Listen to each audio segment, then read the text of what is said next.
Hi there, this is Brooke Beasley, and I have Cody Migrant here with me, the vitamin guru. Absolutely. From Physician's Preference. How are you? I tell you what, doing great this evening. I'm ready to discuss this yeast-free and start the new year off right and get everyone feeling great, feeling healthy. And I know you're excited, aren't you? Oh yeah, I'm pumped. It's going to be a great program. Hopefully you have an hour to kind of sit back, relax, and just be ready to learn about yeast-free tips and why it's important to be yeast-free. So the name of the webinar is Yeast-Free Tips for Success, and we're going to kick things off. Before we do, I wanted to remind you of a few things. We have a promotion code for you to use at the very end of the webinar. I'm going to give it out, and you can use it for a discount on your supplements for yeast-free while on the program, and that's going to be beginning. Yeast-Free with me begins on January 14th. We'll talk more about that at the end also.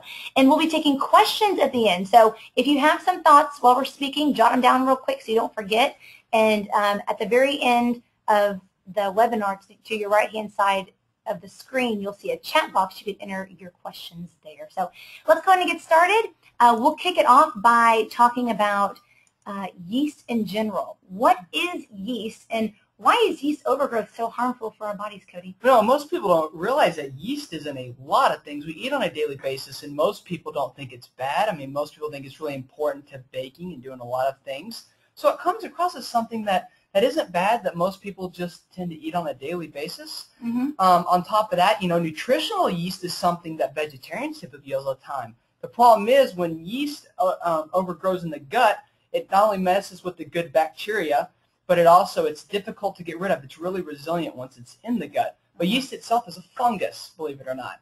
And funguses, as we know, especially when it has to do with us as the human specimens that we are, it can be very, it's really quite disgusting. It can lead to some issues that arise. And that's why a lot of people out there that are like, why do I have all this chronic acid reflux, a lot of these gut issues? And, they try to do these over-the-counter methods and nothing really works. They're just covering up the symptoms, band-aiding those symptoms, is because yeast itself is really tough. It's a fungus that we have to get rid of, and it can lead to some issues. Like you're saying here, it's basically toxic, and most yeast, once it gets into the gut, is toxic unless we do certain things to get rid of it, which we're going to discuss. Yeah, so yeast causes a lot of health problems, and so before you can really get healthy and well, we're at the beginning of a new year. The first thing you want to do is kill that yeast. That's right. And then replace with good bacteria, which we'll talk more about in just a bit. But I want to go into specifics here. Yeast is bad for the body for really two main reasons. And the first reason is that it produces toxins, like you said, and the toxins then suppress the immune system. How does that happen? Well, it suppresses the immune system because the toxins itself lead to, when we decrease the immune system, there's not as good a protective network to protect against the things that we come in contact with on a daily basis, different bacteria, different viruses. Our immune system's constantly adapting. It's constantly having to grow, relearn. I mean, we have two types of immunity. It's innate immunity, the stuff that's always there, our skin, and our nasal passageways, in every way they get in, we're protected. But then we have an adaptive immunity, which is how we learn, how the immune system learns and reacts to certain pathogens or bad things that are out there in the environment. Whenever we're toxic due to yeast overgrowth, it decreases the immune system, and it makes it where the immune system really can't protect itself, which leads to some of these infections. Right. It leads to allergy issues. You become allergic to things that you're not used to. You're getting all these chronic infections, which leads to runny noses, which is just a culture medium for growing bacteria, which then leads to infections. You take more antibiotics, which decrease gut bacteria. Right, so the good bacteria. The good bacteria. Yeah. And it's a vicious circle. And the thing is, most doctors don't talk about putting someone on a probiotic after an antibiotic. And if they would just do that one simple thing, it'd be highly beneficial. Because antibiotics are not entirely bad at completely ridding, but we need to replenish it. But the yeast can lead to a decreased immune system, leading to allergy issues, leading to infections, leading to more antibiotics, which kills the good bacteria, leading to more yeast overgrowth. So it's really important to make sure you eradicate that yeast, because it does lower the immune system. And then secondly, the more yeast overgrowth you have, the more allergic you are to certain foods containing yeast. So there's two things that yeast overgrowth really causes problems with. And so you want to make sure you kill the yeast. And how do you do that with the Yeast-Free Eating Program? That's something we promote here. And starting on January 14th, which is Monday, we'll give you more details about that. But Yeast-Free with Me will kick off. And we're going to try to encourage you to get onto the Yeast-Free Eating Program, which has a couple guidelines. You want to make sure you stay away from certain foods. And what kind of foods are those? Yeah, and one of the things that you were discussing there is the 3 steps to getting rid of yeast. And first of all, we have to eliminate it, and we're going to kill it with certain medications and also with daily supplementation with a good probiotic. And then we have to eradicate it, and that's also the process of getting a good probiotic, protecting the body against that, and replenishing it with a good probiotic. But eradicating it and starving it is important, and that's why we have the diet. And it's really not a diet, it's more of a lifestyle plan, because we're going to discuss here shortly that you can get plenty of calories, you're going to feel full, you're going to feel well, you're going to feel energized because you're actually going to be eating nutrients instead of junk, which yeast is in most boxed goods out there. And so for all of you that love those box treats and all those types of things, there's pretty much yeast in all of that. Right. So, yeah, you want to eat to live, not live to eat, right? And some of the things that you need to avoid on a yeast-free diet is basically sugar and yeast. That's the 2 main things. And yeast and sugar is found in simple carbohydrates, like Cody said, processed foods, milk products, alcoholic beverages. Most of the things you want to avoid for at least a month, and then no fruit for at least 2 weeks. Make sure you avoid that fruit because those fruits have natural sugars. And you can add this stuff back in slowly, some of it, after being on it for a month or 2. But you want to make sure you really clean the diet up those first couple of weeks for sure. Let's go ahead and move on to the supplements that you should be taking while on the yeast-free diet. Because like we just said, you want to kill the yeast, but then you don't want to stop there. You want to supplement back with the good bacteria. So what kind of supplements should they be taking? The supplements that should be taking definitely is a daily probiotic. And the probiotic blend we have in Physician's Preference is the exact type one needs to replenish the good bacteria on a daily basis. It's got both key strains that are both lactobacillus strains and several bifidobacterium strains, both which help to counteract dysbiosis or incorrect set of gut bacteria. Because if there's a lot of yeast in the gut, then that bacteria really can't live there. It's inhospitable, especially in the colon. So we really have to get rid of that yeast. And the probiotic itself is going to protect against the further growth of yeast as well, so it's also protective as we daily supplement with that good bacteria.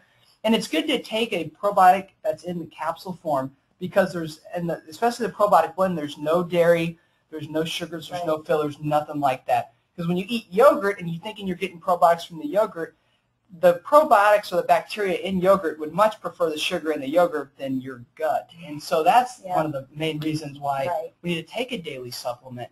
And on top of that, the probiotic itself is going to regenerate the gut. 80% of our immune system is intertwined in the gut.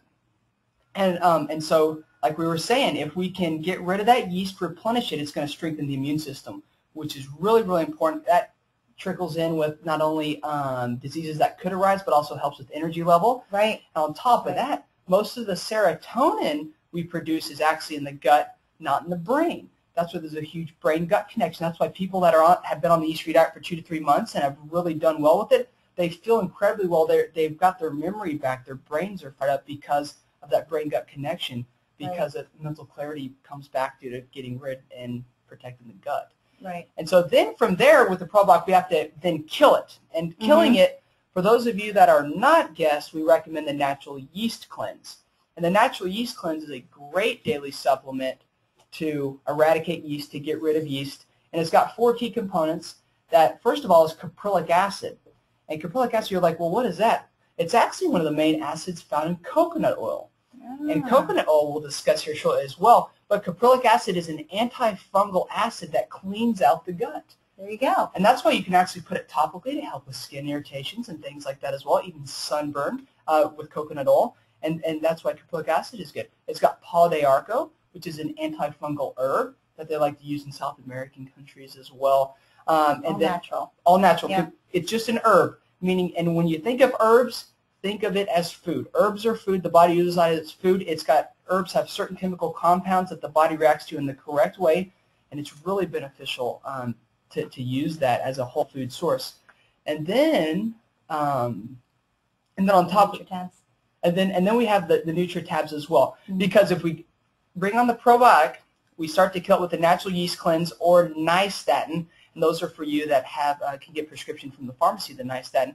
NutriTabs are for any die-off symptoms. Once we start to kill the yeast, especially within the first 3 to 7 days of the diet, you might start seeing some achiness or a little bit of a toxic headache. My husband had it. Really? Yeah. Michael? Yeah. Yeah, he did. So, yeah. And if you start seeing those symptoms, which are listed in the Yeast-Free cookbook, you have something called the NutriTab that can neutralize those symptoms. It really can. Which is great. I mean, it can. And it's pretty quick. It's really pretty quick.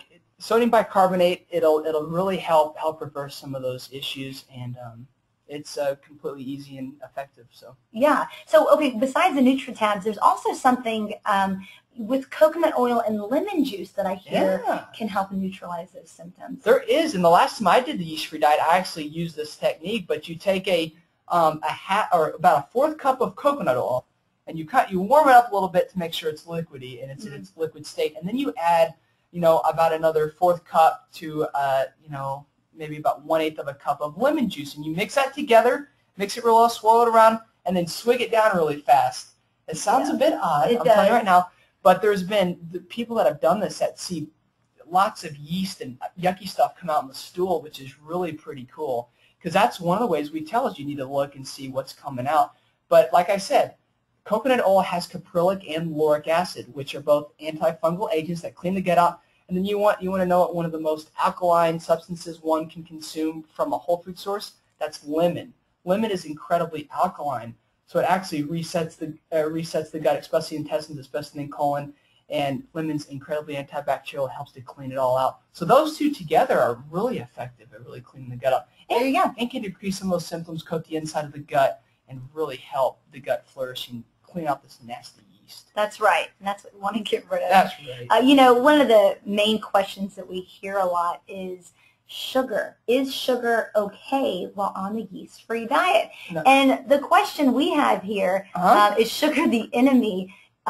Really is a great one, because the answer is yes. It definitely is the enemy, and we want to talk about why you really should avoid it. And then what are some natural alternatives that you can use while on the yeast-free diet so you can still eat good? You can have your sweets and feel satisfied there, but not worried about causing yeast overgrowth by eating sugar itself. So why is sugar bad, and what are those alternatives? Well, and people don't realize, but if you walk around and go to any supermarket today and you see all these people that look drained, dead, what I call walking zombies, it's because of the trashy diet they're eating, all these box goods, and it's a lot of sugar. The thing is, sugar itself, that's the big 5-letter no-no word we're looking to tackle to get out of the diet, because sugar itself is incredibly inflammatory.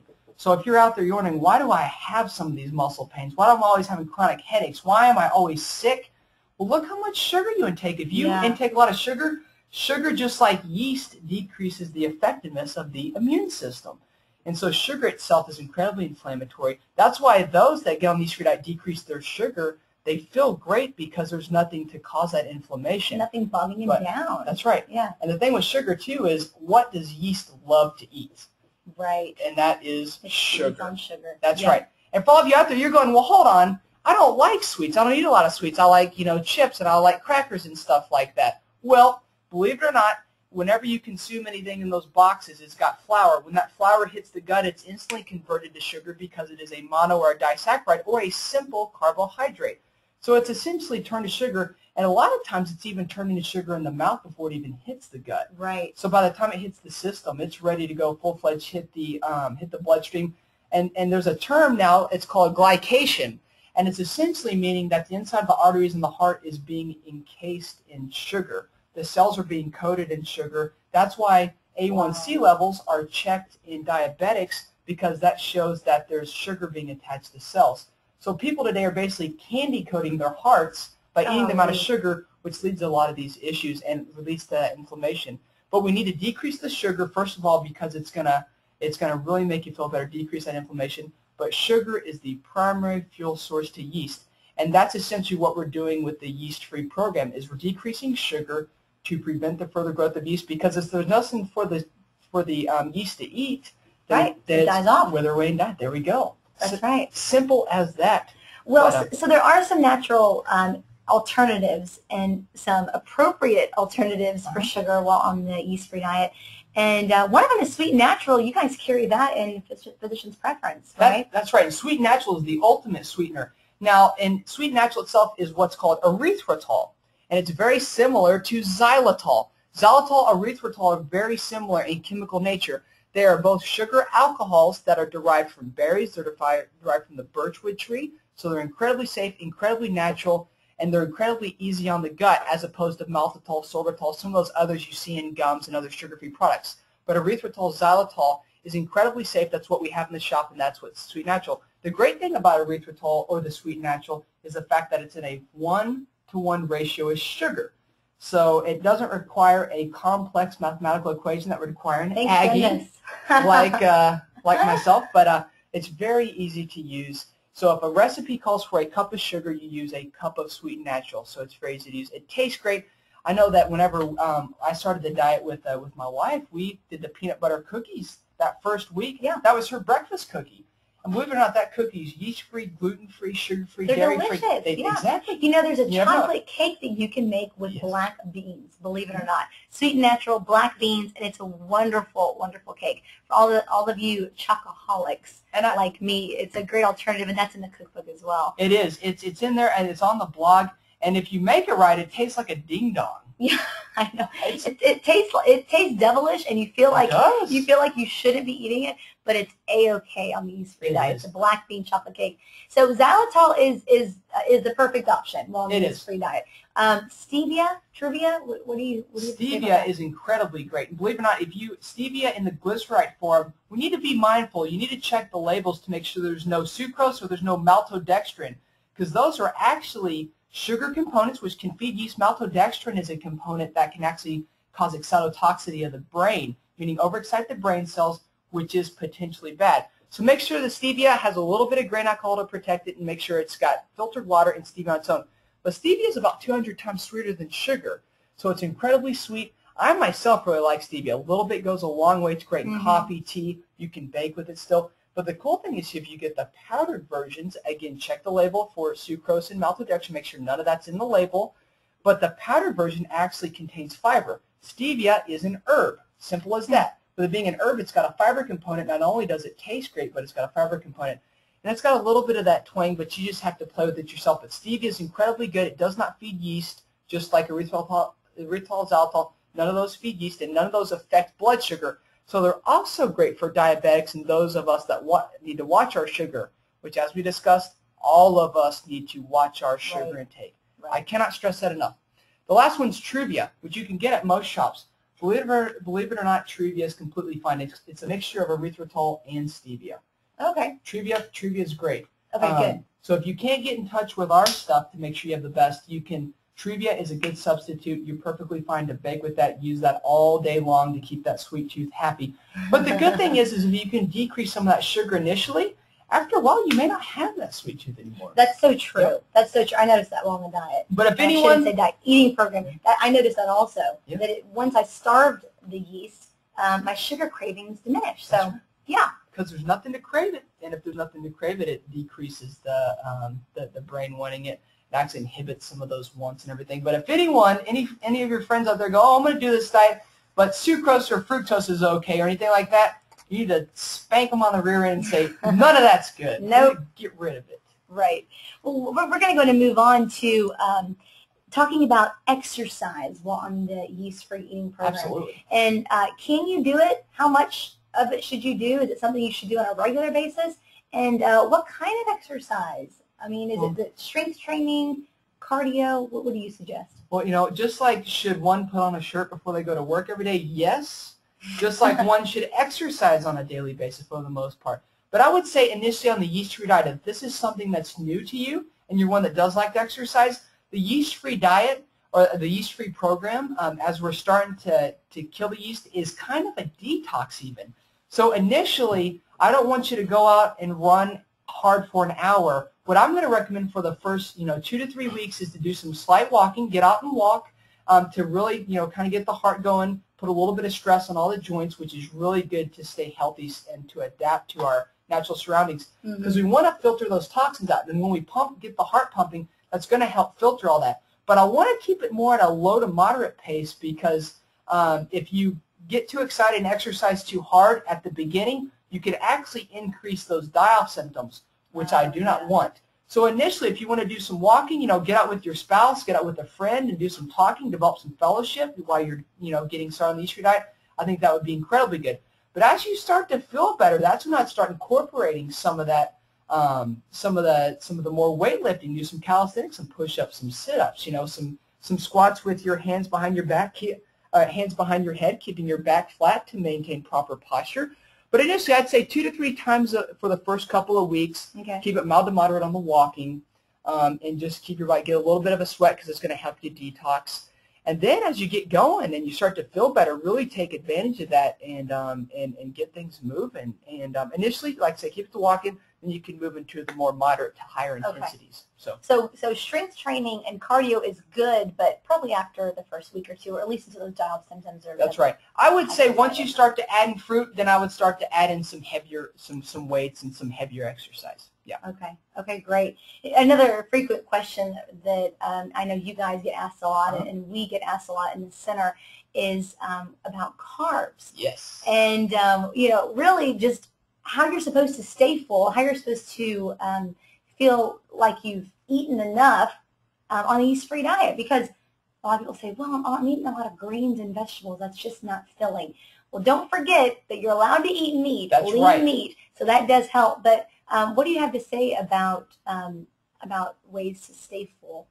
Well, and that's this is one of those fun things, especially with spouses. I know the gals are typically, they're good to go, because a lot of them, like they typically eat lower calories. So maybe for the guys, they're like, oh, that's not any fun. I'm just gonna, that's just, I'm not gonna be full and be cranky and everything of the such. But the thing about the yeast-free diet is, remember, it is quality over quantity. It is what we eat, not how much we eat. Right. So I myself have been doing the yeast-free diet and tailoring the way I worked out. I actually gained weight due to lean muscle while doing this diet. It can be done. So you can still consume plenty of calories, because like we say, meat has, especially leaner meat, still has a little bit of those fats. And fat per gram is 9 calories. So if you're consuming at least a little bit of fat, some nuts throughout the day, you're going to be getting those calories. Because carbohydrates, proteins have 4 calories per gram. Right. So fat's got more than twice the energy to it. Right. And so, but the thing is if you're consuming a little bit of meat with each meal, and I know Dr. Hotze's a big fan of that one as well, because if we consume protein, a little bit of meat, that's going to help decrease satiety, which is going to decrease that receptor in the brain telling us we're hungry. So it's going to make us full quicker. And then when we add in those leafy greens, a lot of that fiber, that's going to expand in the stomach, inhibiting the mechanoreceptors, the things that sense pressure in the gut and inhibit the brain as well. So if you're getting enough protein, and protein with every meal, which will help decrease those cravings, and it actually will help decrease some of those sugar cravings. And then really I want to be getting at least 25 to 35 grams of fiber a day. And you look at most fruits and vegetables, if you're getting anywhere from 5 to 8 servings of fruits and vegetables initially, you're going to be getting that much fiber, because which on the diet you're really only supposed to be eating anyway. So that's right. You're going to be eating vegetables at every meal probably, and your meat has your protein in it as well. Now, something that I heard is that you can be drinking a lot of water right before a meal, and somehow that helps satisfy and allow you to feel full before you start eating. That's right. Like I was mentioning, the gut has these receptors that sense fullness. When the gut extends and becomes large enough, there's a signal sent to the brain that inhibits our wanting to eat. That's why if you've eaten a big meal, even if it tastes great, there's going to come a point where you're like, that's not good anymore, because the gut says so. So if you drink a big old glass of water right before you eat, your stomach's already going to be pretty full due to that water, which as you eat, you're going to inhibit those receptors, meaning you'll eat less, you'll feel full, and it's going to help. And as long as you're eating the way that we're definitely recommending, getting some protein, getting those good vegetables, you're going to feel full, you're going to be happy and ready to go. And the thing is, this seems like a low carbohydrate diet, but you're actually going to be getting a lot of carbs. It's just, what do vegetables mostly contain? Complex carbohydrates, meaning that they're slowly absorbed into the body. Sugars instantly hit the bloodstream. They cause an insulin spike, and over time, that's what leads to a lot of these issues. We could get into that, but we'd be here till about 8 o'clock.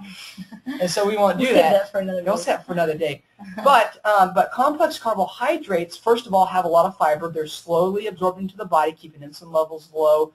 And actually, when we're slowly getting these carbs in, that actually helps keep us full as well. Yeah. Yep. And, you know, a question that we received a little bit earlier was about starches. And we can talk about that here just because it fits so perfectly. He said that this isn't necessarily a low-carb diet. It's a low-starch diet, really. That's right. So you do want to definitely avoid the starches. That's potatoes, crackers, breads, pastas. But you're getting your carbs, like Cody said, from other food sources. So it is a low-starch diet, definitely, not necessarily a low-carb diet. And going down the slide here, where you see the green coffee bean extract. Yeah. That's something you can take for the upside. Let me tell you, I've been taking that the past couple of weeks. How do you feel? It's great. Yeah. It literally does suppress the appetite. So if you're worried about not being full, which I don't think you should worry about, there's plenty to eat. And you can eat as much as you want of natural foods. But if you want to pick up the green bean coffee extract from Physician's Preference, that will help you satisfy your hunger as well. It really will. Absolutely. And the fiber blend, same thing, huh? Fiber blend's great. We recommend 2 caps AM, 2 caps PM. It's good psyllium. It's actually got some probiotics as well. As we know, probiotics are great for gut health.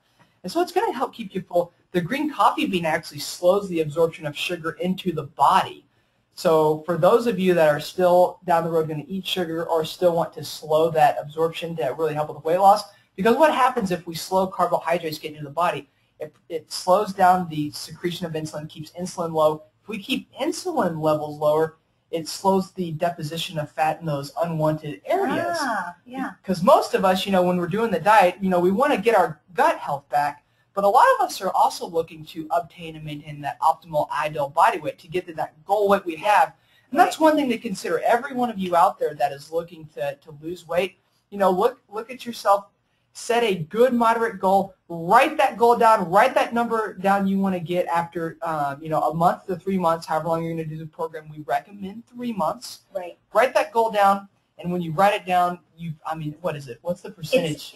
You're halfway there. Yeah, that's right. So yeah, write down your goal, and that's a good point, Cody, because we don't promote this eating program as a diet to lose weight. No, we don't. We promote this eating program as a way to get healthy and well. That's right. What comes with it? But what comes with it is weight loss. So it's pretty amazing, and you can eat as much as you want. I know some diets out there, first of all, they're yo-yo diets. You lose the weight and you gain it back. But second of all, you're restricted from certain foods, which makes you hungry, and you can only eat so much of one thing and not stay full. On this diet, you can eat as much as you want of those natural foods, your lean meats, your veggies. So it's the way to go. We're going to go ahead and move on here to the last slide.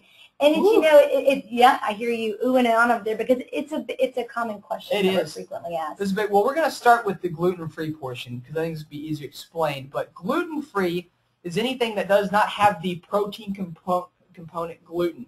And gluten is primarily found in wheat. It's found in other grains. And because of the GMO processing, genetically modifying processing that we've had over many years, if you look over the states, there's really not such a thing as amber waves of grain anymore because the grain's gotten shorter. It's been modified in a way that's a lot of people think are easily produced, but it's not in its natural state. That's why I think gluten today has such an effect on people. The body doesn't recognize that protein the way it's supposed to be. Right. But the thing is, if you're gluten-free, you are not yeast-free. And again, not yeast-free, because what is one of the main staples of a gluten-free diet? Yeah, really starches. Starches, yeah. Rice. Right. Rice is not yeast-free because rice itself is an incredibly simple carbohydrate. Rice hits the gut. That's why some people that go and have, Japanese, Chinese food that have a lot of rice, they're hungry, 30 minutes to an hour later. That rice gets to the body really quickly. Breaks down really It does. quickly. It's a simple carbohydrate. But rice is incredibly gluten-free. Potatoes, also gluten-free. But not yeast-free. But not yeast-free, that's right. Most of the breads you get are actually made with potatoes. And, they taste great, but the problem is that just feeds yeast. Yep, it's still starch. So that's why if you're yeast-free, you are definitely gluten-free, but we're also going to eliminate a lot of things like, obviously no bread, none of that thing, no sugar, obviously, no milk or milk products. And you're going, well, why is that an issue? Because lactose itself, if it's got an OSE at the end of it, sucrose, fructose, lactose, if it's got an OSE, it has sugar in it. It is a sugar component. Galactose, maltose, all those are sugars. If it's got an OS at the end, OSC, a suffix at the end, it's typically a sugar, and it is no-no on the yeast-free diet. So that's a good one to write down. Put a dash OS, and when you read labels, if that's on there, it is a no-go. Avoid it. That's the right. enemy, just like sugar. The enemy. Well, you know, we're talking a lot about what you can't eat, and actually we probably should mention a few more before we move on to the things that you can. But you want to make sure you stay away from milk products. We talked about that earlier. That's gluten-free a lot of times. Corn, you want to avoid corn. Unfortunately, it's a grain. You want to avoid those grains. But I do want to talk a little bit more about the foods that we can eat before we go into taking callers, because that is one of the things that's frequently asked and often a worry, because they're like, golly, you have a list of things that I can't eat here, so what is okay to eat, Cody? Well, I'll tell you what, I am looking at a big laundry list here of a lot of great items. Well, well, we'll go ahead and do the list. We're looking at some of the questions that just came in. And actually, I'm excited. These are great questions, guys. And if you want to go ahead and start entering your questions now, we've already got the ones that you submitted if you've been submitting them throughout the program. But if you have one, go ahead and give us a shout out now, because we're going to go through them these last 30 minutes. And as we go through the list of foods that you can eat, let's touch on brown rice and when that's okay, because that's actually a question that just came through. And that's a big question. People ask, like, well, you know, white rice obviously is simple, but brown rice itself, brown rice just means it hasn't been cleaned, so it still does have nutrition. But what's on the inside of brown rice? The same simple carbohydrate structure that is white rice. So the thing is, brown rice is just as feeding to yeast as white rice. So no rice, and I'm sorry to say this, and I might make some of you mad, but no quinoa either. Quinoa is completely gluten-free, but quinoa, and it makes me sad too, because I love quinoa. That is one of my favorite foods. You know, it's called the grain of the Incas. They say that's why the Incas were so strong, because they ate their quinoa. High protein, high fiber, but it still is a grain. It still can feed yeast. So no quinoa either, no brown rice. Sorry. And you know, I have heard the medical team here say once before, or maybe a couple times before, that if you're losing a tremendous amount of weight on the program you're already thin and you're worried about losing too much weight, one thing they would suggest you try doing in small portions is the brown rice, right, Cody? And that's only if you're losing a lot of weight and it's kind of a worry. Well, there's also some of our guests, you know, some guests that do have that issue with muscle wasting, atrophy and things. If you want to incorporate a little bit of quinoa or brown rice, that is fine, especially in the later stages of the diet, once you've gotten enough niacin and natural yeast cleanse in the gut, where you're not going to see too many DOF symptoms once you've killed enough yeast to really help maintain, you know, growth and strength. The other thing is, on the other side, is those of you that are extreme athletes that like to do triathlons, marathons, that are like, well, I want to do this yeast-free diet, but I've got to consume carbs to make sure I do not waste my muscle tissue. I still think also in the same way, once you get through the first week or two, you can start incorporating a little bit of those carbohydrates to make sure you have optimal glucose getting to the muscles, to make sure the muscles stay happy. And so that's going to be very important. So I think a little bit of that for extreme athletes and people that feel like they're wasting too quickly. But for most of us, I mean, the cool thing about the body is we have a part in our brain called the hypothalamus that is very good at controlling all these many things. That's why a lot of us are, most of the time, are in our stable ideal. And that's why we say on this program, you're going to obtain and maintain your optimal, ideal body weight. Some of us are not meant to be thin. Some of us are meant to be a little bigger. Some of us are meant to be skinnier. It's the way the brain is set. Right, and it's your optimal weight is what we're getting to. So let's go to that list of foods that you can eat. We'll start with some of the meats. Lean meats in general, right? That's right.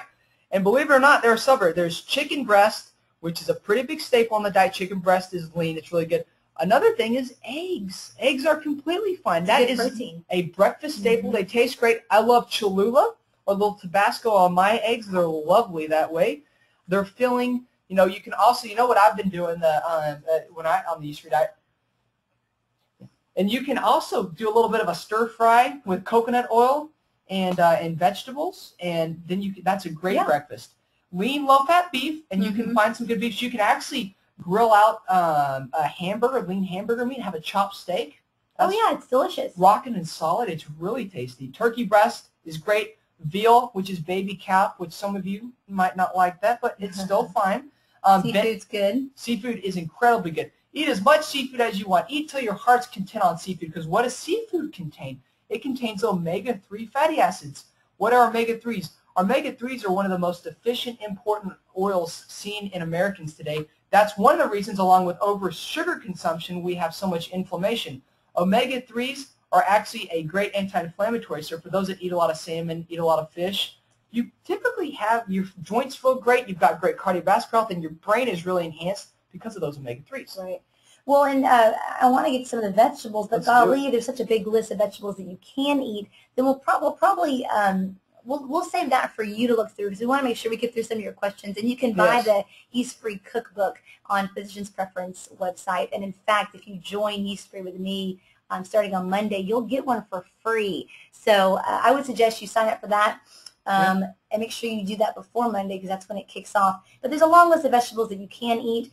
You want to avoid carrots, and or at least eat them in moderation. That's one that kind of gets people. Carrots and corn itself, corn in the kernel form is still a grain. Ooh, and mushroom. That just came to my mind. Yeah, those are some big ones that you want to avoid. Mushroom is a fungus, meaning it's got some good components. It's got a lot of good minerals and things like that. But no mushrooms, no corn in kernel form.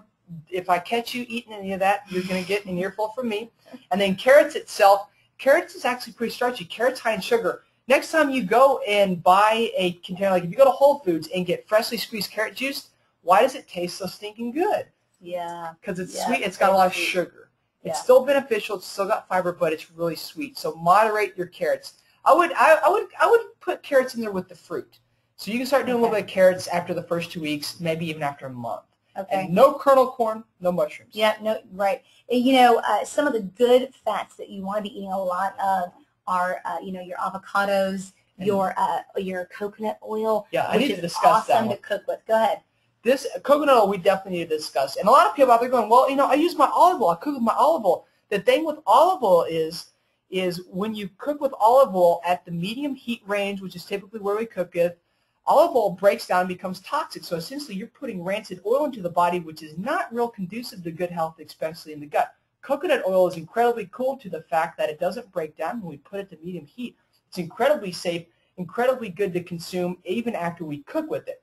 Coconut oil is high in saturated fats. But what the typical mainstream medicine doesn't forget to mention, because they freak out with any saturated fat, is that coconut oil, first of all, is from a plant source. It's what's called a medium-chain triglyceride, meaning that the chemistry is different than a long-chain animal fat that's typically absorbed into our lymph system and then utilized by the body. Coconut oil is instantly absorbed into the body. It instantly hits the bloodstream out of the gut. That's why it's great for mental function. They actually put tablespoons in Alzheimer's patients' oatmeal in the morning to help decrease symptoms of Alzheimer's. It's amazing. It gives you kind of that helps with memory, clarity of mind. Yes. So, one of the questions we just got was about fats, and are fats good on the program? And yes, absolutely. You're good fats, right? Well, because what does every cell in the body nearly contain? It contains what's called a phospholipid bilayer, meaning it's got a fatty cell membrane around it. And if there's not enough good fats to help replenish that, cells actually lyse and die. So, oh man, yeah, you need those fats. Healthy fats are really important. And the thing is, omega-3s are great. Coconut oil is great. It's incredibly energizing. Coconut oil also has those substances that helps to rid yeast out of the colon as well that I was mentioning, the caprylic and the lauric acid. And lauric acid, actually helps to raise HDL cholesterol, which is considered to be the good cholesterol. And so that's really exciting as well. Yeah, and some of the other good fats, I'm looking through a list now.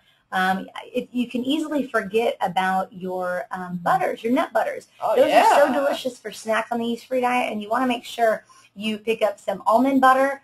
Make sure it's sugar-free. In fact, I would even encourage it to be organic, but make sure it's sugar-free. Sugar-free peanut butter, sugar-free almond butter. Nut butters are a good snack to dip your the fruits after the first couple of weeks. Or celery. Celery, and by the way, celery itself is actually a great diuretic, helping to alleviate fluids out of the body. And one of the things that is yeast-free that one can eat a lot of is hummus. That's one thing that's a good snack. Yeah, definitely. So we're going to go ahead and start talking about some of the questions that you've sent in. Thank you so much. And once again, if you're just now tuning in, To the right of your screen, there's a chat box. You can enter your question there, and we'll be happy to answer it. We're going to try to breeze through them so we can get to them all because we have lots of them, which is great. We're glad that you're interacting with us. The first question we got was really about cramping in the muscles and what you can do to avoid that. Is that something that you often see with die-off symptoms? I think you possibly could. Now, if it's more cramping having to do with headaches or stomach cramping, I think the NutriTabs would be incredibly good. But I've got one quick, efficient, economical, cheap, super awesome, incredibly important supplement. That's magnesium. And I'm recommending 400 to 600 milligrams, 2 to 3 tablets at bedtime. It'll help you relax. Magnesium was one of the best things for restless legs. It's great for blood pressure. It will relax vascular spasms seen in headaches. And it's one of the most efficient minerals seen in people today, yet it is the most important mineral seen inside of the cells, 300 plus metabolic reactions that we know of. And so the cool thing about the program as well, when you're eating a lot of vegetables, you're actually increasing your intake of magnesium. A lot of the reasons why people feel so good. Magnesium is considered the lamp of life by naturopathic doctors such as the Dr. Smith or Dr. Elzer. Well, you know, it lowers blood pressure. I don't know if you just mentioned that or not. Yeah. Blood pressure is a huge issue for so many Americans these days because of the diet and the lack of exercise that we have. So magnesium is a good one. We'll touch base really quickly on agave and grapeseed because that's a good one. People say, can you have agave nectar on the diet? Well, you know, and what's interesting about agave, for all of you like agave, I'm about to burst your bubble. I'm sorry. And it's natural, and for the most part, it's something that a lot of people think is good for you, but on the yeast-free eating program. Well, and it's really not good in general. Agave comes across as low glycemic, but there's been studies that show that once it hits the bloodstream, it's just as bad at increasing insulin as high fructose corn syrup. Oh, wow. So agave avoid that. And tequila, for that matter, are a no-go. And then the other one I want to discuss really quickly is this new coconut palm sugar. That's something that a lot of people have seen about, that it's low glycemic, it's got a lot of nutrients. That still has a carbohydrate component that's based off of some certain, even if it's low glycemic for the most part, which I know most fruits and vegetables are, the thing is those have a fiber component. Even with the coconut palm sugar, there's no fiber to slow the absorption. So I would steer clear of that. Stick with xylitol, erythritol, or stevia when on the diet. Okay. Now, we had a question come in about grapeseed. Is that something that's okay to? And grapeseed's considered to be a higher heat oil. I think that one of the issues with grapeseed is that it is more of an omega-6 or omega-9 oil as well. And I think the best thing is that we've seen the best results with coconut oil, and I know that's one thing that the doctors really, really like as well. And so that's one of the things. I think grapeseed on occasion is okay, but if you're going to be cooking stuff at higher heats, I'd try to stick to coconut oil. Okay. Yeah, and that's your safest bet. Another question that just came in was really about how often you should do the yeast-free diet. Now, a lot of people don't know this, and we'll talk about it really briefly. Yeast is caused by a couple things, but steroids, birth control pills, and antibiotics are a huge one. And all of us take antibiotics if you're not healthy and well, probably at least once a year. So what would be your suggestion for people that haven't really done it, that did it, but haven't done it in a while? Is there a frequency that someone should do it? Well, and I've got two ideas on this one. I think if you're having some of those gut issues, if you're feeling some of the symptoms that we've been talking about, indigestion, gassiness, belching, burping, stomach cramps, any of those types of things, or even, toxic headaches and any, chronic infections on the skin or anything of that nature, I think that's a good time for you to do it. But here's one of my rules that I want you to consider. If you're going to put in 3 months of your time and 3 months in our incredibly awesome but very quick lifespan, I recommend the 90% rule. And when I mean 90% of the time, you should try to eat pretty much yeast-free. And then that other 10%, enjoy a drink on occasion. Have a cake, have a dessert, enjoy a fried food, because psychologically that's going to be great as well. We need to enjoy life. We live on an incredible planet given to us by an incredible being. And so the thing is as well, I would say try to look, you could even go down, 75% to 80%, but for the most part, try to eat as healthy as you can and incorporate some of those. That's also going to decrease the chances of you needing to really do the diet. Some people, get on it, they feel great, and one of the things to remember as well is when you really stick to this and you practice and you look at recipes, you go to certain restaurants, which we'll discuss, you really find stuff that you like that you never knew you did. Like, you're like, Brussels sprouts? Those are awful. But then you're like, hold on, but now they're awesome. And a lot of people tweak their minds. They get excited. you look better, you feel better, you more productive on your job, you make more money, more profitable, you help society. Right. It can happen big things. Yeah, the yeast-free eating program gets easier once you're on it for a little while because then you start craving what you're eating. So you should probably go ahead and do the yeast-free diet, probably once a year. Is that pretty safe to say? That once a year is probably a good. Once a year is really good, and the guests that have been coming for many years like to do it at the beginning of the year when there's a lot of hype, there's a lot of motivation right now, and a lot of accountability. But it's really whenever the symptoms arise, and it's best to touch base with your practitioner for them to help you decide as well.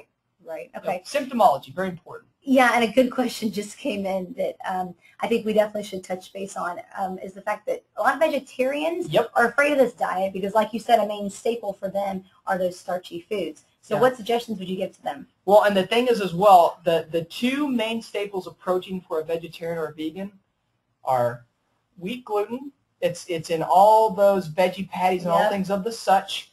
It's also soy. And we are not big fans of soy because GMO soy increases the chances of autoimmune thyroiditis and also can really inhibit the thyroid itself. And it's a huge allergen. A lot of people don't realize that. It's a huge allergen. It also has an estrogenic effect, and estrogen dominance, as we know, is very bad. Can lead to some issues as well, especially in gals. And so with vegetarians, everything of the such, I already know if you're a vegetarian or if you're a vegan, I already know you like vegetables.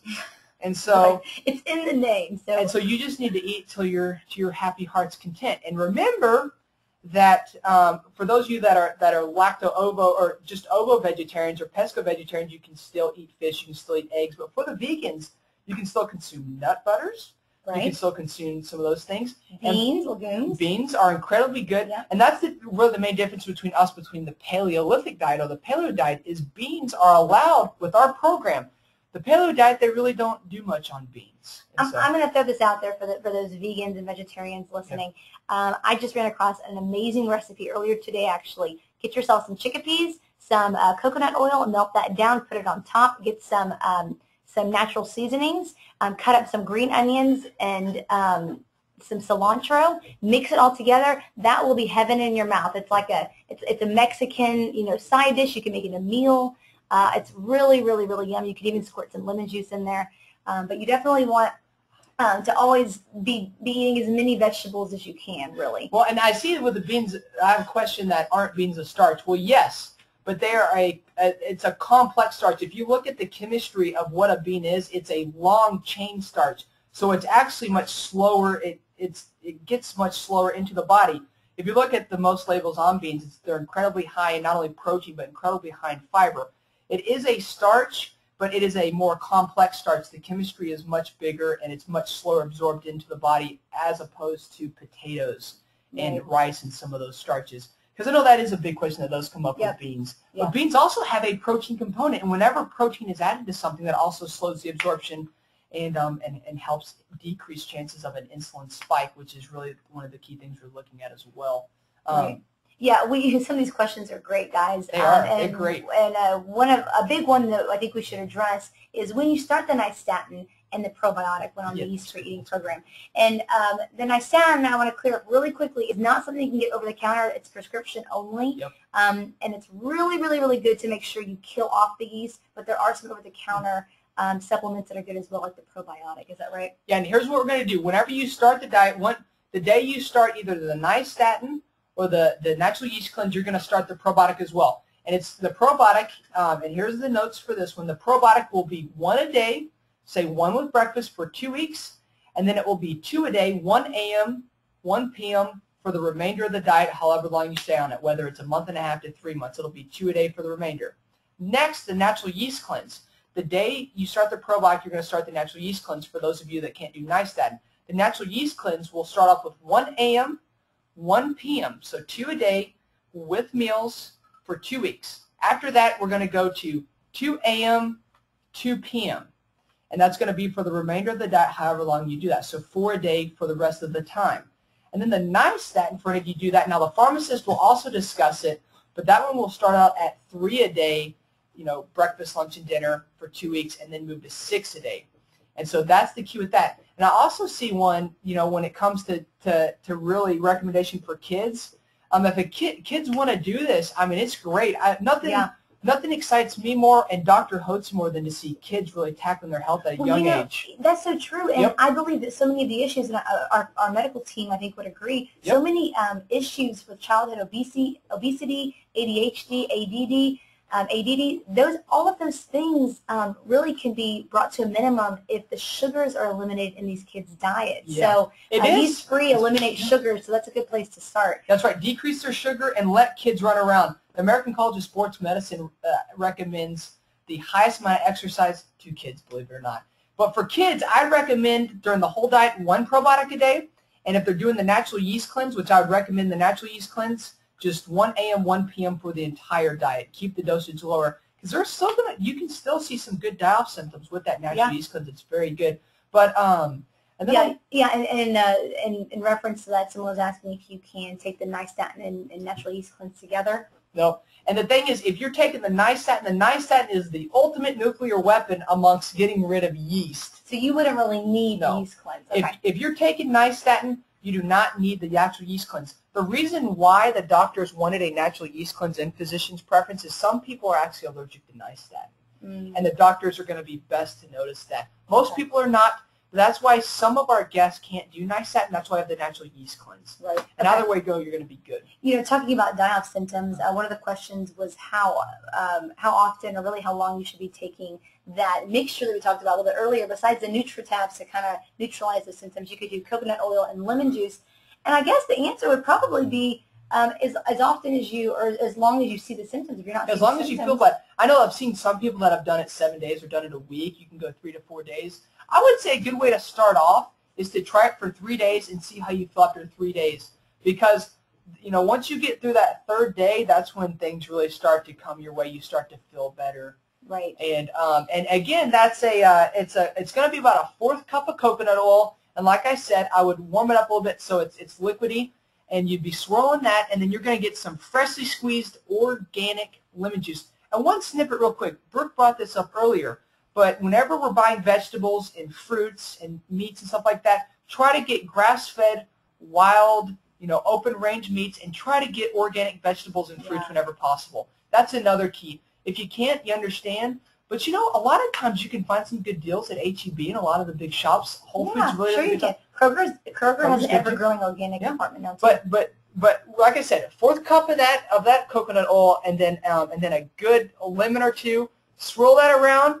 And then hit it like a shooter, get it down, and then once it gets into the gut, it should actually really make you feel good. It's going to clean you out. It's a really good colon cleanser to really colon clean the yeast. That's what we're going to target. Yeah. Okay. And we're moving on to a question about salts. Well, in fermented foods, we know that fermented foods are something you want to avoid on the yeast-free diet. So I'll throw that out right away. But salt is completely fine. But salt's good. Okay, so you can take salt on the yeast-free diet. And that's another thing when it comes to vegetables and stuff. You're going to eat a lot of salads, and one of the things I want to bring up, you can use salt, and for salad dressing, you can use a good olive oil. Olive oil is great in cold processed things. Squeeze you some lemon, and then use spices to your heart's content. And get spices that are only what it is. If it's garlic powder, make sure it's just garlic. If it's onion powder, make sure it's just onion. Make sure there's none of those fillers, none of that maltodextrin. MSG. Dun, dun, dun. And one thing to mention is if you see on products where it says autolyzed yeast extract, that is MSG. So autolyzed yeast extract, first of all, is an excitotoxin. Second of all, it does contain yeast. And we had something else come in. Is brewer's yeast bad or good? Well, if yeast is in the title, that's probably a good. And brewer's yeast, believe it or not, is one of the key supplements that vegetarians and vegans like to use to get B vitamins. So you want to avoid the brewer's yeast, Yeah, unfortunately any yeast, any sugar, any simple carbohydrates. And that brings up a good point too. If you can't take brewer's yeast to get your vitamins, well then, one question I think that needs to be brought up that I get asked on occasion down in the shop is that, while I'm doing the diet, can I take my vitamins? Well, absolutely. Vitamins themselves are essentially nutritious food without the calories. So whatever vitamin regimen the doctors put you on, whatever regimen you've been taking that has been making you feel good and keeping your immune system strong, increasing your energy level, continue with that. That's a good point, yeah. Okay, and we had a question come in a little while ago about coconut or almond yogurt. And if it doesn't have sugar in it, will it be okay, especially in the first 2 weeks? That's perfectly fine. And if it's not a milk product and there's no sugar in it, then it's okay. It's great. I think So Delicious makes a really nice coconut ice cream that's really nice. On top of that, they do. I have tried that before. Yep, it's very good. It's tasty. On top of that, with milks, coconut milk, almond milk, and you know what? Unsweetened. That makes an amazing milkshake. For those of you that need that have that sweet tooth and need to satisfy it, if you get some, was it So Coconut? What was the name of the company again? That's Silk. Silk's a good way to go. Well, I'm thinking of the So ice Delicious. cream. So Delicious. There we go. If you use some So Delicious ice cream, it's made with coconut milk, and throw some coconut milk in a blender or almond milk in a blender, you've got yourself an amazing milkshake. So there's a good tip for you. And then if you even add in a little peanut butter or almond butter. There you go. Yeah, we're going to go ahead and talk about Greek yogurt on the diet. That's a good question. Well, Greek yogurt, it is a milk product, and even though it's high in protein and it's considerably low in sugar compared to most yogurt options, it's still a no-no. Well, what about green tea coffee extract? And is that safe for teenagers? That's kind of the question here. On the diet, yes, because that was on the slide earlier. Yeah, that's one of the supplements you can take. Green coffee bean, and the thing about herbs is, again, it's just food. And I would say the green coffee bean extract would be fine for anyone, especially teens that are having difficulty with sugar issues, those that are hypoglycemic, or even those that are also hyperglycemic, that are suffering from having higher blood sugar levels.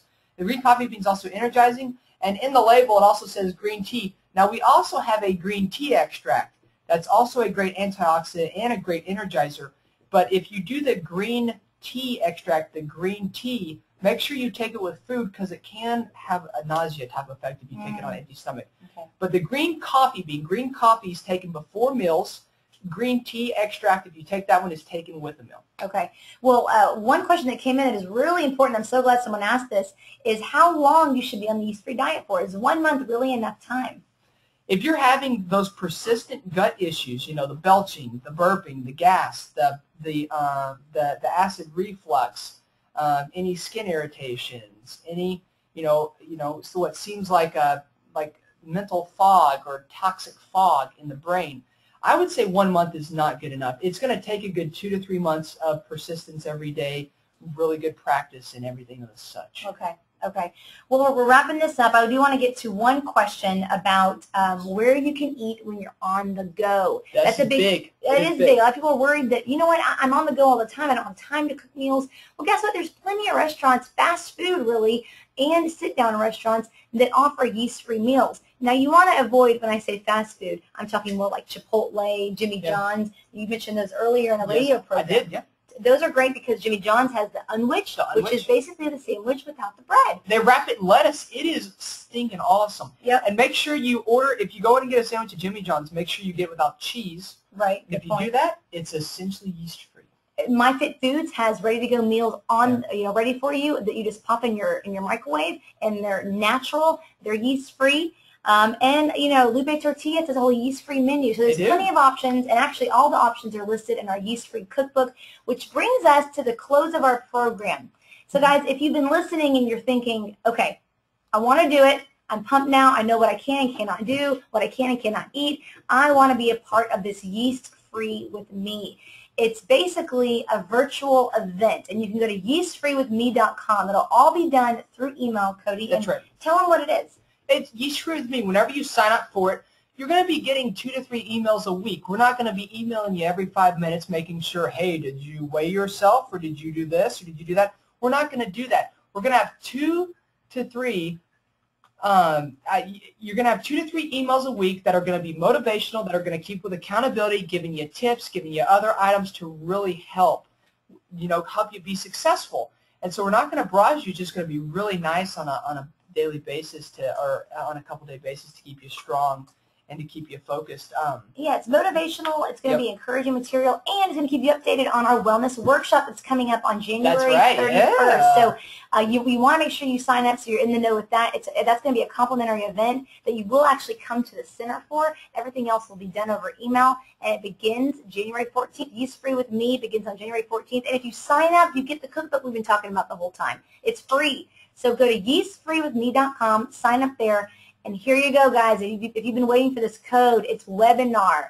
That's what you'll use to get 20% off your probiotic blend. Yes. And you can call in with your order. You can call Cody. You can email him. And speaking of, if we didn't get to your question, I'm so very sorry. Make sure you call Cody himself and ask your question, or email him your question. You can email him at codymigrant@physicianspreference.com, or give him a call, 1-800-579-6545, 1-800-579-6545. And we are so glad you joined us. Thank you so much for your time. We hope that we've encouraged you, educated you about yeast and the dangers of it, and what you can eat on the Yeast-Free program. So thank you for joining us. Thank you so much, Cody. Absolutely. I tell you what, I'm really excited for everyone who's going to participate. And I want everyone that's listening to remember that you have me, myself, Cody, you have a few other consultants in Physicians Preference that are here for you every step of the way during this Yeast-Free program. All we want you to do is do great, do really well. We want you to feel great. If there's anything I can do, the more questions you have and the harder they get, the better I feel.